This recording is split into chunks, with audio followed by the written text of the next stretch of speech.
I didn't hear the words she was saying. I just saw her face. She was standing across the room, leaning slightly forward, laughing in a way I hadn't seen in a long time. Her eyes were bright, her body language was open, and the man standing in front of her, someone I didn't recognize, had her full attention. My heart sank. For a moment, I felt like I was watching a stranger wearing my wife's face. I took a step back, already preparing myself to leave. I didn't want to interrupt, I didn't want to look desperate, I didn't want to see more than I already had. Before I continue, take a moment to subscribe.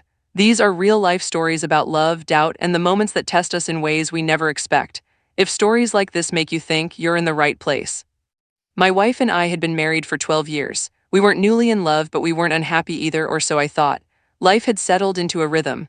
Work, responsibilities, routines. We knew each other well enough to function without much effort. Maybe too well. That night we were at a small gathering hosted by mutual friends. Nothing fancy, just people talking, laughing, holding drinks. I had stepped away for a few minutes to take a phone call. When I came back, that's when I saw her. Excited, animated, alive. With him. I told myself I was overreacting. She's allowed to talk to people. She's allowed to laugh. I tried to calm the sudden rush of jealousy, but my body didn't listen. The way she touched her hair. The way she leaned in when he spoke. The way she didn't notice me standing there. Those details hurt more than I expected. I stood there for a few seconds, unseen, invisible in a way that felt painfully familiar, and in that moment a thought crossed my mind that scared me. Maybe I had already lost her. I turned to leave the room, telling myself it was better not to cause a scene, better not to ask questions I wasn't ready to hear answers to. That's when she saw me. Her smile faded just a little, not guilt, more like surprise. She excused herself and walked over. She asked if I was okay. I nodded and said yes. I lied smoothly, the way you do when you don't want to open something in public. I asked her who the man was. She said he was a colleague of our friend, someone she had just met. Just met, she said casually. I nodded again, still calm on the outside, but inside something had shifted.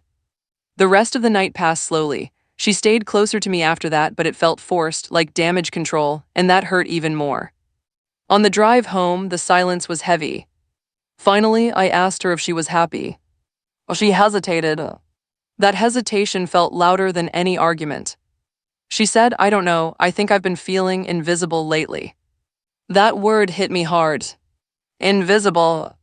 I wanted to defend myself. I wanted to list everything I did for us, everything I provided, every responsibility I carried. But instead, I listened. She told me she didn't feel desired anymore, that life had turned into logistics, that conversations were about schedules, not feelings, that when that man spoke to her, he looked at her like she mattered, not like part of a routine. I realized then that the pain I felt watching her wasn't just jealousy. It was fear. Fear that I had stopped seeing her. Fear that someone else was noticing what I had taken for granted. That night we didn't fight, we talked, slowly, honestly, awkwardly, like two people realizing they had been drifting without meaning to. She told me she never intended to hurt me, that she wasn't interested in the man, that the excitement surprised her too.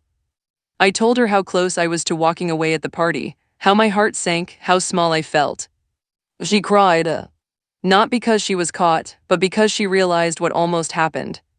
In the days that followed, I thought a lot about that moment, about how easy it is to assume love will stay warm on its own, about how dangerous it is to confuse comfort with connection. Nothing happened between her and that man.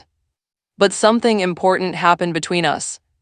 We started paying attention again, real attention, not just sharing space but sharing ourselves, asking questions, touching without purpose, talking without rushing.